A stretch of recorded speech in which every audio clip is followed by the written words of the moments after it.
जब हमारा फुद्दू सा डेजर्ट टेम्पल कुछ ऐसा दिखने लग जाए। भाई क्या चीज है ये। और तो क्या आप जानते हो कि माइनक्राफ्ट की जमीन के नीचे एक पूरी की पूरी दुनिया बसी हुई है। और तो एक ऐसा जंगल टेम्पल है जिसके ट्रैप्स अगर आप पार कर लेते हो तो भाई आप इस दुनिया के सबसे अमीर आदमी बन जाओगे। ऐसी ही खतरनाक बिल्ड्स आज मैं आपको इस वीडियो में दिखाने वाला हूँ। बहुत मजा आएगा तो वीडियो एंड तक जरूर देखना। Let's begin. तो शुरुआत करेंगे एक ऐसे स्ट्रक्चर से जो हमको जंगलों के बीचों बीच मिलता है और वो है हमारा जंगल टेम्पल। और इस जंगल टेम्पल को ढूंढना कोई बड़ी बात नहीं है एंड ये दिखने में भी इतना खास नहीं लगता है, लेकिन जो हमारे ट्रिक्सी ब्लॉक्स है उसने इस जंगल पिरामिड को चेंज कर कुछ ऐसा ट्रांसफॉर्म कर दिया है। एंड मेरे को ये पिरामिड इतना ज्यादा पसंद आया है ना, क्योंकि रियल लाइफ का पिरामिड भी तो कुछ ऐसा ही दिखता होगा। बड़े बड़े पहाड़ों के बीच एक ऐसी इमारत जहाँ पर पहुँचना बहुत ज्यादा खतरों से भरा है। तो यहाँ तक पहुँचने के लिए सबसे पहले तो आपको बड़े बड़े पहाड़ों पर चढ़ना पड़ेगा, जिसके बाद आपको एक ब्रिज दिखेगा, तभी आप इस जंगल पिरामिड के पास जा पाओगे। और इस टाइम पर मैं एंट्रेंस के काफी करीब आ चुका हूँ, लेकिन अगर हम पिरामिड के टॉप पर देखते हैं तो मेरे को ऐसा फील हो रहा है कि भाई खतरनाक सा फेस मेरे को घूरे जा रहा है। और इस टाइम पे मेरे को ये सारी सीढ़ियाँ क्लाइंब करनी पड़ेगी यार, ताकि मैं टॉप पर पहुँच सकूँ। एंड टॉप पर पहुँचने के बाद मेरे को एक चेस्ट दिखती है, जिसके लालच में आके जैसे मैं चेस्ट खोलता हूँ तो डायरेक्ट एक बड़ी सी खाई में गिर जाता हूँ। एंड अब शुरू होता है इस जंगल पिरामिड का फाइनल फेज, क्योंकि यहाँ पर इतने सारे ट्रैप्स लगाए गए हैं। अगर आप इनको पार करने की कोशिश करोगे तो शायद आप मर भी सकते हो। और अगर आपने मेरी तरह बहादुरी से इसको पास कर लिया तो कांग्रेचुलेशंस गाइस,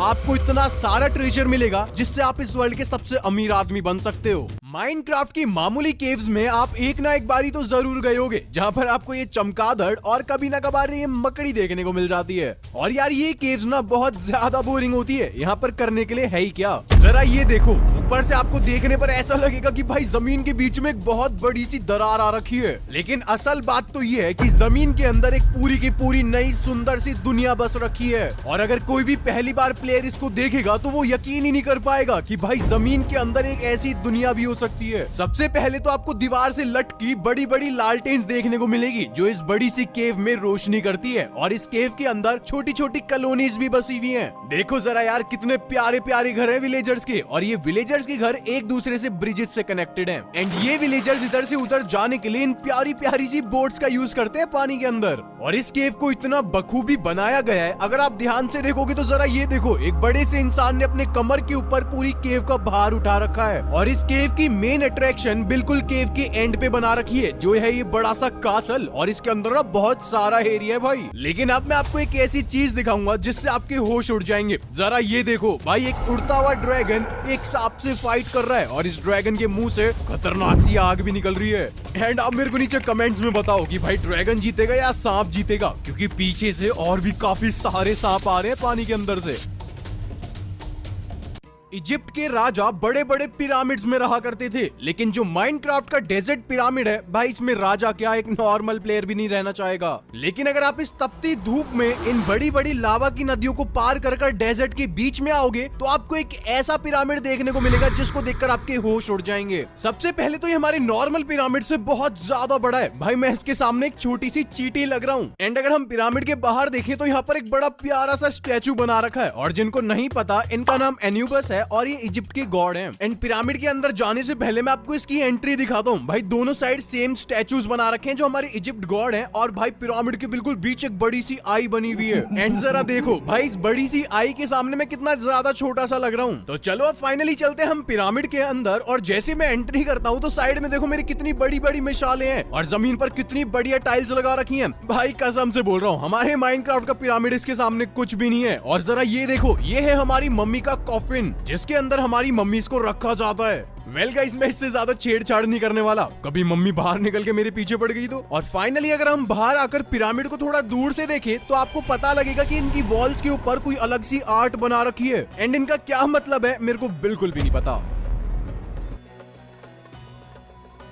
रेगिस्तान और पानी, भाई इन दोनों का ही नाता थोड़ा दूर दूर का है, और ऐसे ही माइनक्राफ्ट में होता है। जो हमारे माइनक्राफ्ट का डेजर्ट है भाई, वहाँ पर हमको काफी कम पानी देखने को मिलता है। और अगर हम पानी की बात कर ही रहे हैं तो पानी के अंदर हमको एक ओशन मॉन्यूमेंट देखने को मिलता है, जो बड़ा ही छुटकू सा है, और इसकी प्रोटेक्शन ये एंशिएंट गार्डियंस करते हैं। लेकिन जरा ये देखो, ये है पूरी पानी की दुनिया जहाँ पर कोई पानी नहीं है। सही सुना आपने भाई, इस डेजर्ट ने इस पूरे पानी को सुखा दिया है, और उसके अंदर से पूरी की पूरी सिटी बाहर निकल चुकी है। पानी में मिलने वाले हर पेड़ पौधे आपको यहाँ पर दिख जाएंगे। एंड यहाँ पर एक पानी का कासल भी है जिसको भाई इन ट्राइडेंट लॉन्चर्स ने सिक्योर कर रखा है। और तो और भाई सी हॉर्स के ऊपर यहाँ पर पानी के सोल्जर्स भी बैठे हैं। और तो और भाई मेरे को लगता है जो ये कासल है ना वो हमारी सी गॉड यानी पोसाइडन का है, क्योंकि अगर आप कासल के अंदर जाओगे तो वहाँ पर आपको राजगद्दी भी देखने को मिलेगी। लेकिन पानी सूखने के कारण अब यहाँ पर कोई भी नहीं रहता है। और जैसे हमको पानी के अंदर शिपरैक्स देखने को मिलती है, ऐसी कासल के पीछे भी काफी सारी शिपरैक्स है जिसको इस बड़े से मॉन्स्टर ऑक्टोपस ने तबाह कर दिया है। जरा देखो तो भाई ये मॉन्स्टर कितना ज्यादा खतरनाक है। और अभी भी इसके हाथों में 2 शिप्स हैं जिसको ये तबाह कर रहा है। एंड इसने इतनी सारी शिप्स तबाह कर दी हैं, आप इसको नीचे ही देख सकते हो भाई, कितनी सारी शिप्स के टुकड़े इधर उधर पड़े हुए हैं। ओ भाई अगर ऐसा मॉन्स्टर माइनक्राफ्ट में आ गया तो आप क्या करोगे, मेरे को नीचे कमेंट में जरूर बताना।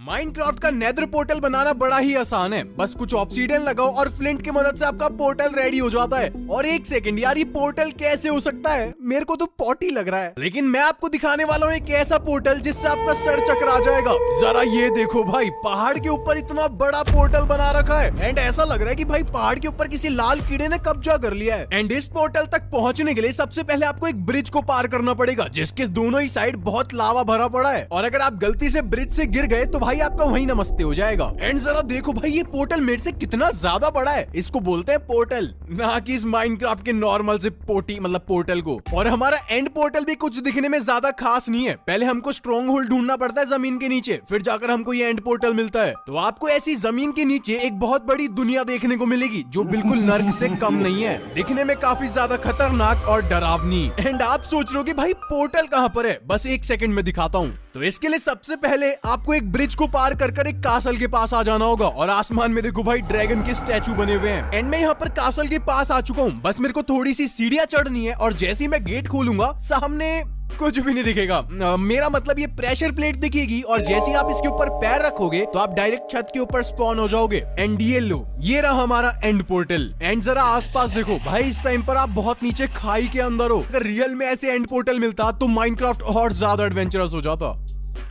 सो गाइज, अभी मैं आपको कुछ ऐसा दिखाने वाला हूँ जिससे आपको अवेंजर्स की याद आ सकती है। लेकिन इससे पहले मेरे को नीचे कमेंट्स में बताओ कि भाई अवेंजर्स का फैन कौन कौन है। सो गाइज, अभी मैं एक ऐसी सिटी के अंदर हूँ जहाँ पर आपको अभी सब कुछ नॉर्मल लग रहा होगा। ये हमारी रोड बनी हुई है जिसके ऊपर गाड़ियां चल रही है और आसपास हमारे बड़े खूबसूरत से घर है। लेकिन जैसे मैं पीछे मुड़ूंगा, आसमान में देखो पूरी की पूरी जमीन उखड़ कर हवा में जा चुकी है। और आपको कुछ याद आया भाई, एज ऑफ अल्ट्रॉन में ऐसे ही तो हुआ था, बहुत ज्यादा तबाही मची थी। और यहाँ पर भी कुछ ऐसा ही है, आधे घर तो भाई यहाँ पर टूटे पड़े हैं और नीचे से जमीन का बहुत ज्यादा बुरा हाल है। और अगर हम ऊपर की बात करें तो देखो भाई, कितने सारे घर हवा में आ चुके हैं। और जरा इसको छोड़ो, मैं आपको एक और चीज दिखाता हूँ। याद आया कुछ भाई, इन्फिनिटी वॉर की लड़ाई मेन यही तो हुई थी। एंड जरा ये देखो भाई, कितनी बड़ी बड़ी एयरशिप्स यहाँ पर तबाह हुई पड़ी हुई हैं। एंड जरा नीचे जमीन देखो, आपको इससे अंदाजा लग ही रहा होगा कि भाई कितनी ज्यादा तबाही मची थी उस लड़ाई में। तो भाई एक ट्रू अवेंजर फैन होने के नाते ना इस वीडियो में प्यारा सा लाइक कर देना।